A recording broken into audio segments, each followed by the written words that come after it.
The square was already full when the first stone flew. A sharp crack echoed across the cobblestones as the woman stumbled, her head shorn to the scalp, her wrists bound so tightly that her hands had turned a sickly shade of blue. Florence, the year 1492, the age of cathedrals and painters, of beauty and enlightenment. And yet, here in the heart of the Renaissance, cruelty still drew a larger crowd than art ever could. Children perched on their fathers' shoulders, laughing as they hurled spoiled fruit. A priest raised his hands, his voice trembling with righteous fire. He spoke of sin, temptation, and divine punishment. But the mob did not gather for salvation. They came for a show. Her crime was not proven. It was spoken, whispered by her husband, a man whose word alone outweighed her life. There was no trial, no defense, only judgment. In that moment, beneath the cold February sun, she became what so many women before her had been turned into, a symbol of fear. But this scene in Florence was only an echo, a pale reflection of punishments far older, far darker, and far more deliberate. To find their origins, you must look back nearly 4,000 years to a time when justice was carved into stone and a woman's body became the stage for divine spectacle. In ancient Babylon, beneath the shadow of ziggurats and sun-baked clay walls, King Hammurabi inscribed the laws of the land, 282 decrees meant to preserve order, power, and fear. Among them lay one of the earliest written punishments for adultery, the river ordeal. It sounded almost holy. A wife accused, not proven, merely accused, of betrayal, was commanded to throw herself into the river. If she drowned, it meant the gods had judged her guilty. If she survived, she was declared pure. To the modern ear, it may sound poetic, the idea of divine water deciding fate. But for the women who faced it, it was nothing short of a death sentence disguised as ritual. At dawn, crowds gathered along the banks of the Euphrates. Farmers, merchants, soldiers, even children, pressed together in expectant silence. The accused stood at the edge, stripped of her dignity, her hands bound tightly behind her back. Stones were often tied to her ankles. The priests called upon the gods of water, their chants echoing over the river's roar. And then, without mercy, she was cast into the current. The crowd watched in reverent stillness as she thrashed against the tide. Some prayed, others placed wagers on how long she would fight before the water claimed her. It was not justice, it was entertainment draped in holiness. The truth was cruelly simple. Survival was almost impossible. Bound hands, weighted limbs, a current too strong for any mortal to resist. The trial was rigged from the start. Those who drowned were left for 3 days, floating downstream as warnings. Those who survived found no peace. They were marked as unclean, ostracized from their homes, their names erased from family records. Even the gods' so-called mercy carried a lifetime of exile. Archaeologists have uncovered the evidence: skeletons bound at the wrists, stones still resting at their sides, buried near ancient riverbeds. The silence of those bones speaks louder than any inscription. These were not women tested by faith. They were women executed by fear. And the fear worked. Each death became a story, whispered from mother to daughter. Obey, they said. Submit. Fear spread faster than law ever could. A woman did not need to see the river to feel its shadow. It lived in every rule, every glance, every silence demanded of her.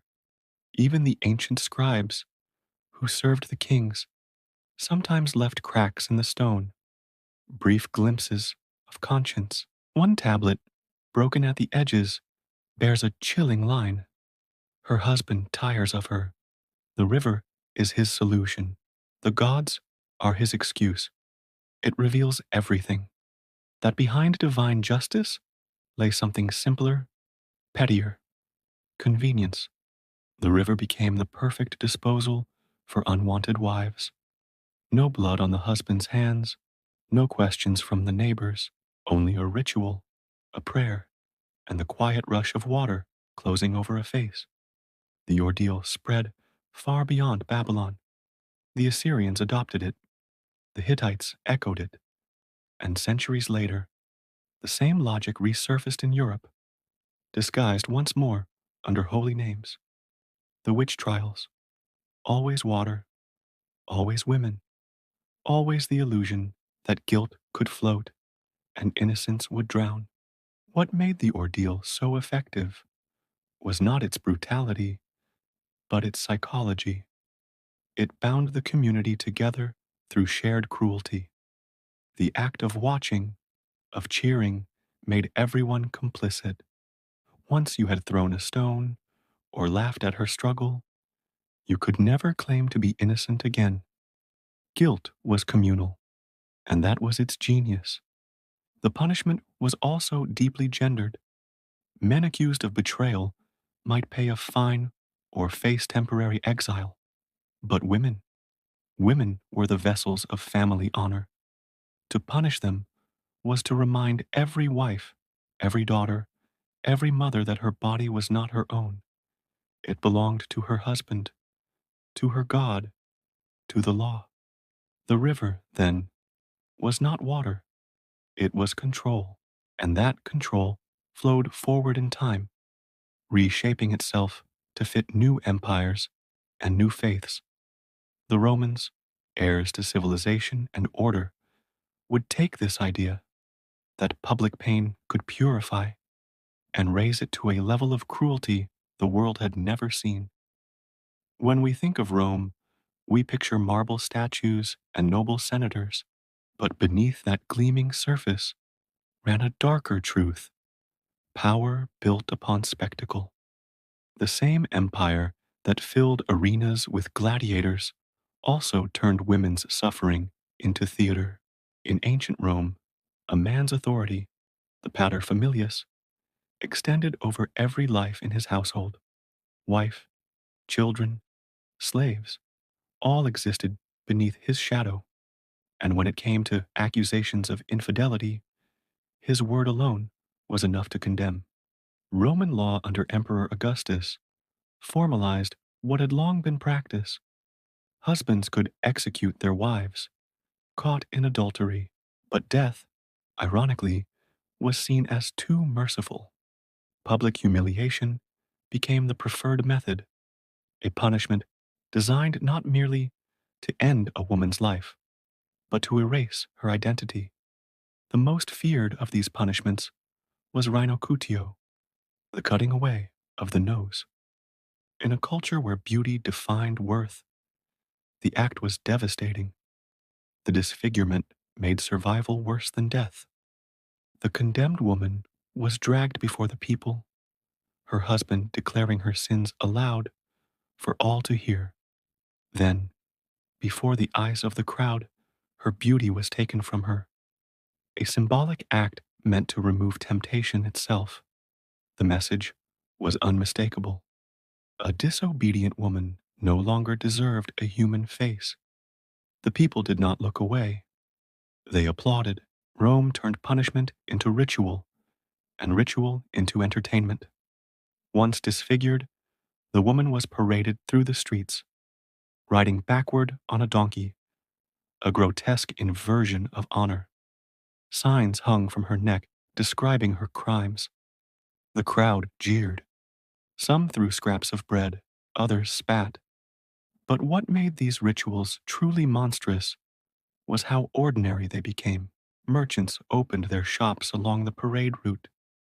Children followed the procession. Laughter mingled with chanting. To be Roman was to participate, and yet, for all its cruelty, Rome believed this was justice, not vengeance. It was the restoration of order, the defense of family and empire. A Roman wife was not punished as an individual. She was punished as a lesson. Every scar became a sermon. Every mark of shame became law written on flesh. The cruelty extended even into the language of the time. Poets and satirists mocked these women in their writings. Graffiti in Pompeii shows drawings of women with exaggerated features, labeled with slurs. They were not mourned, they were laughed at. Imagine that, an entire society built on spectacle, convinced that humiliation was virtue, and still, it wasn't enough. For women of higher status, where public mutilation would scandalize powerful families, the Romans devised subtler punishments: forced isolation, confiscation of property, and most chillingly, honorable suicide. Accused wives were ordered to write confessions, declaring their own guilt, then die by their own hand, a quiet death behind villa walls, with no witnesses but the servants. It was the same logic, dressed in silk instead of chains. The husband remained pure, the empire remained righteous. The woman disappeared, and through it all, no one questioned the silence, because silence was safer. Even compassion was dangerous. To pity a condemned woman was to question her husband's authority or the empire's justice. Sympathy itself became treason. It was in this silence that cruelty flourished, growing roots deep into the soil of civilization. Every empire that followed, Byzantine, medieval, even beyond, inherited Rome's obsession with moral spectacle. Public punishment became theater. The woman, always the accused, always the subject, played her part upon the stage of humiliation. And as the centuries turned, that theater grew darker.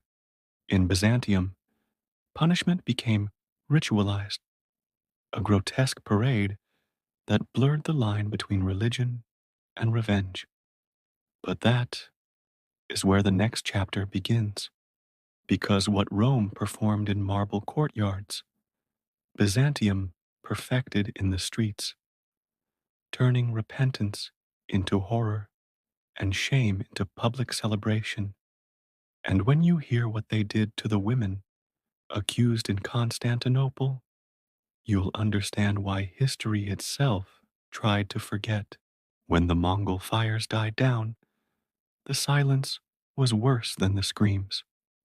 Across the ashes of empires, the Khans searched for beauty, not as men seeking love, but as conquerors hunting trophies.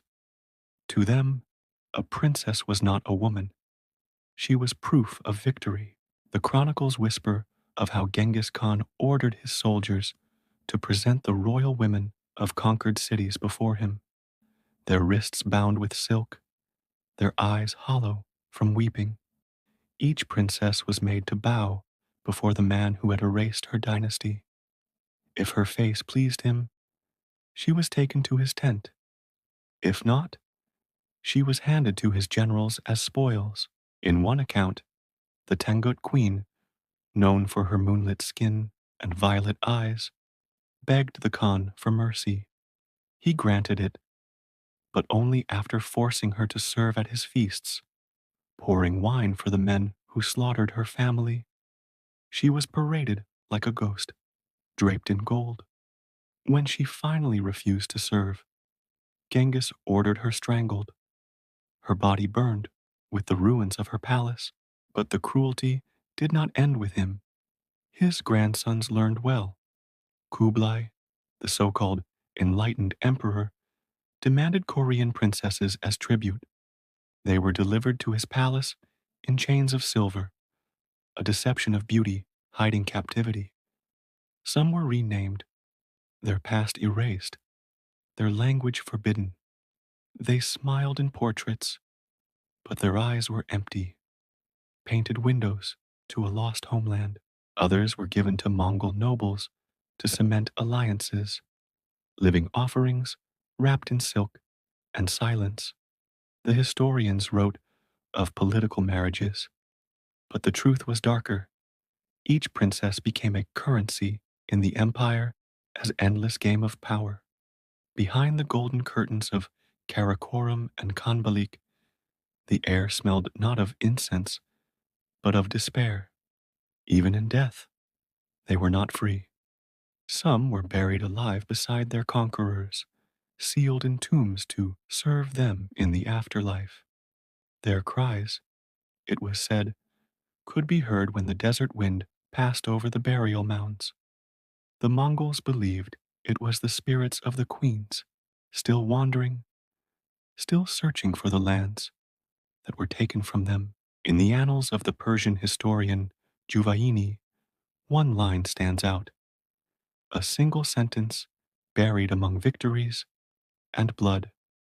The beauty of the defeated became their curse. He meant the princesses, women whose grace once commanded courts, now became possessions of war. Their stories, erased from royal records, survived only in rumors carried by traders and monks, whispers of silken coffins and jeweled cages. And yet, amid the ruin, one tale defied the darkness. A princess of the Khwarezm dynasty, taken as captive, refused to bow before her Mongol master. She poisoned herself with the same cup she was forced to share with him.